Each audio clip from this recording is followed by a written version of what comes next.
अस्सलाम वालेकुम दोस्तों, क्या हाल है।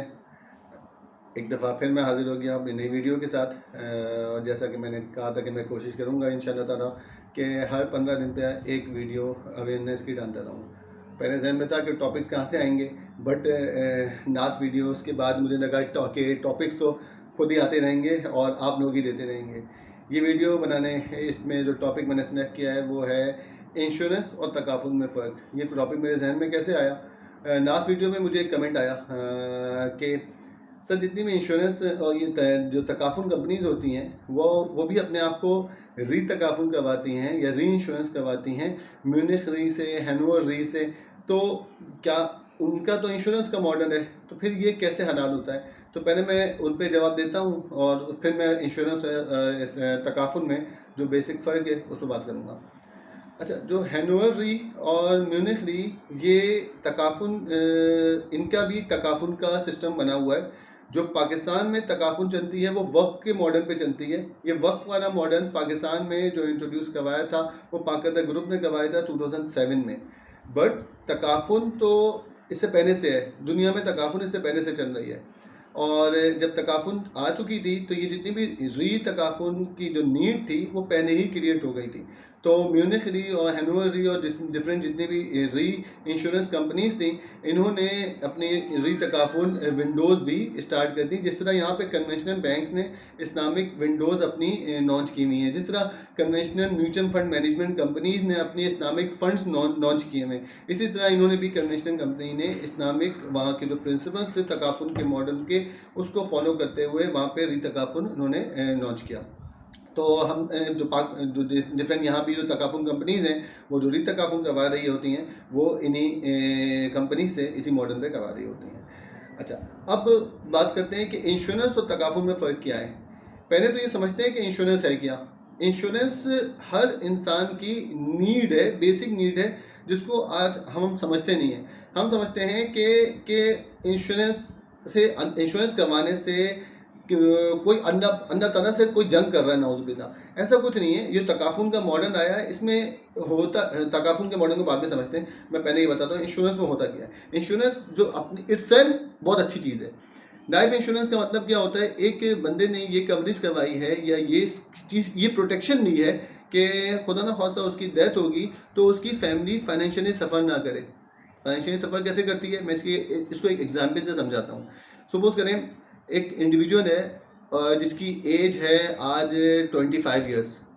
आज उसने जॉब शुरू की, अर्निंग करना शुरू किया, सेविंग अभी थोड़ी बहुत कुछ ना कुछ कर पा रहा है। करते करते वो सेविंग करता है, थोड़ी बहुत सेविंग करते करते उसकी एज हो जाती है 30। पाकिस्तान में नॉर्मली 30 ईयर्स की एज पे शादियाँ हो रही होती हैं। वो जो सेविंग उसने की होती है वो सारी अपनी शादी करने में लगा देता है। उसके बाद फिर वो आहिस्ता आहिस्ता स्टेबल हो रहा है, फिर थोड़ी बहुत सेविंग शुरू करता है, सेविंग कर रहा होता है और फिर उसकी बच्चे होते हैं। जब बच्चे थोड़े बड़े स्कूल जाना शुरू होते हैं, वो सब बच्चे और फैमिली उस पर डिपेंडेंट होती है। उसके पास सेविंग इतनी ज़्यादा नहीं होती है, वो जो कमा रहा होता है वो खर्च कर रहा होता है। खुदा ना खास्ता ऐसे टाइम पे उसकी डेथ हो जाए तो उसकी फैमिली फाइनेंशियली सफ़र करती है। अब एक बंदे की जो सैलरी थी, नेट से लाख रुपए, एक लाख रुपए उसकी सैलरी थी, वो घर 1 लाख रुपए इनकम लेके आता था, जिसमें से बच्चों की स्कूल फीस भी जाती थी, घर का किचन एक्सपेंस भी चलता था और घर उसका रेंट पे था तो घर का रेंट भी निकलता था। अब खुदा ना ख्वास्ता उसकी डेथ हो गई तो उसकी फैमिली वो 1 लाख रुपए कहाँ से पैदा करेगी, जबकि उसकी बीवी हाउस वाइफ थी और बच्चे अभी बहुत छोटे थे जो स्कूल जा रहे थे। तो इस केस में अगर उस बंदे की लाइफ इंश्योरेंस हुई भी होती तो उसको लाइफ इंश्योरेंस कंपनी की तरफ से एक सपोर्ट मिल जाती है, एक पैसे मिल जाते बड़े, जिससे उसकी फैमिली को फाइनेंशियली सपोर्ट मिलती है और अपनी जो एक्सपेंसेस थे और बच्चों की एजुकेशन थी वो नॉर्मल चलती रहती। उनकी फैमिली को एक इमोशनल लॉस तो बिल्कुल हुआ हो, लेकिन उनको फाइनेंशियल लॉस नहीं होता, उनकी ज़िंदगी वो मोहताजी में नहीं आते किसी की। अच्छा, अब इसका मतलब इंश्योरेंस तो अच्छी चीज़ हुई ना कि उस टाइम पे सपोर्ट हो रही है जब उसको, उसकी फैमिली को नीड है, उसकी फैमिली मोहताजी की ज़िंदगी पे आ सकती थी, उस टाइम पे उसको इंश्योरेंस कंपनी से एक अमाउंट मिलती है, क्योंकि उसके फादर ने इंश्योरेंस नहीं, जो बंदा था, जो फादर था बच्चों का या हस्बैंड ने, उसके बंदे जो बीवी थी उसने इंश्योरेंस कवर लिया हुआ था, अब उसको सपोर्ट मिल गई। अब मसला ये है कि इंश्योरेंस का मॉडल इस्लामिक जो कॉन्सेप्ट है ना उससे टकराता है। कैसे टकराता है? इसमें अनसर्टेनिटी है। अनसर्टेनिटी क्या, इंश्योरेंस कंपनी और बंदे के दरमियान बायलैटरल कॉन्ट्रैक्ट होता है कि वो एक सर्टेन अमाउंट हर महीने या हर साल देता रहेगा, कि अगर खुदा न खास्ता उसकी डेथ होती है तो इंश्योरेंस कंपनी उसको पैसा दे देगी। अभी कॉन्ट्रैक्ट लेट्स सपोज 20 साल का है, 20 साल तक वो सालाना एक पैसे देता रहा कंट्रीब्यूशन की मद में, और 20 साल बाद उसकी डेथ हो गई तो 20 साल में उसकी डेथ हो गई तो इंश्योरेंस कंपनी नेट सपोज उसने कवर लिया था 1 करोड़ रुपए का, तो 1 करोड़ रुपए उसको नॉमिनी को दे देगी। और अगर उसकी डेथ नहीं होती तो ये सारी इनकम बन जाती है इंश्योरेंस कंपनी की।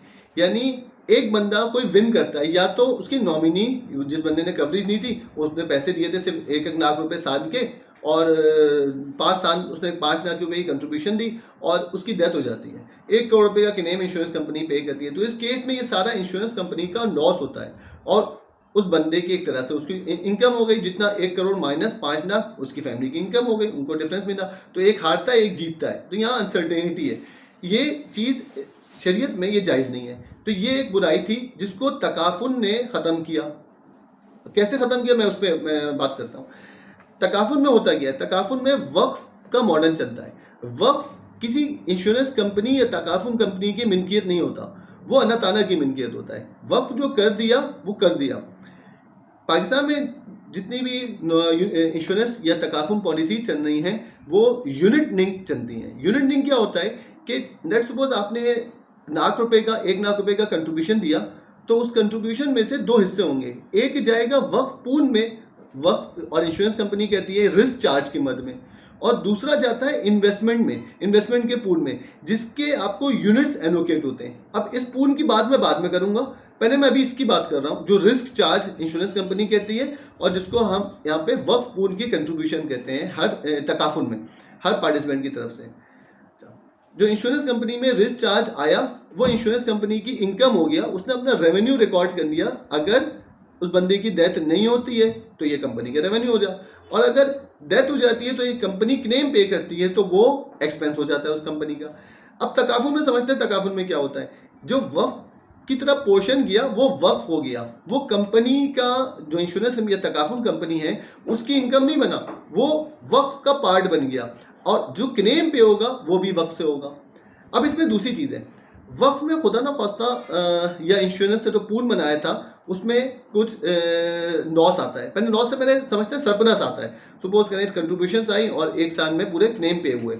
अब अगर क्लेम्स कम पे हुए और कंट्रीब्यूशन ज़्यादा आई तो वो अंडर राइटिंग इनकम बन जाती है इंश्योरेंस कंपनी की। और तकाफुन के केस में क्या होता है, अगर क्लेम कम आए और कंट्रीब्यूशन ज़्यादा आई तो वो वक्फ का पार्ट बना रहता है, क्योंकि वक्फ हो गया वो अल्लाह ताला की मिल्कियत है, वो अब इंश्योरेंस कंपनी नहीं है। इंश्योरेंस कंपनी सिर्फ वक्फ को मैनेज कर रही होती है। अब इस केस में सोचते हैं कि अगर कंट्रीब्यूशंस कम आई और क्लेम ज़्यादा आ गया तो वो इंश्योरेंस कंपनी का अंडर राइटिंग लॉस कहलाता है। और वक्फ के मॉडल में क्या होता है कि अगर क्लेम ज़्यादा आ गए और कंट्रीब्यूशंस कम आई तो अब इसको फंड करेगी जो तकाफुन कंपनी है कर्जे हसना देके, ताकि ये वक्फ चलता रहे। ये रिस्क तकाफुन कंपनी बेयर कर रही होती है।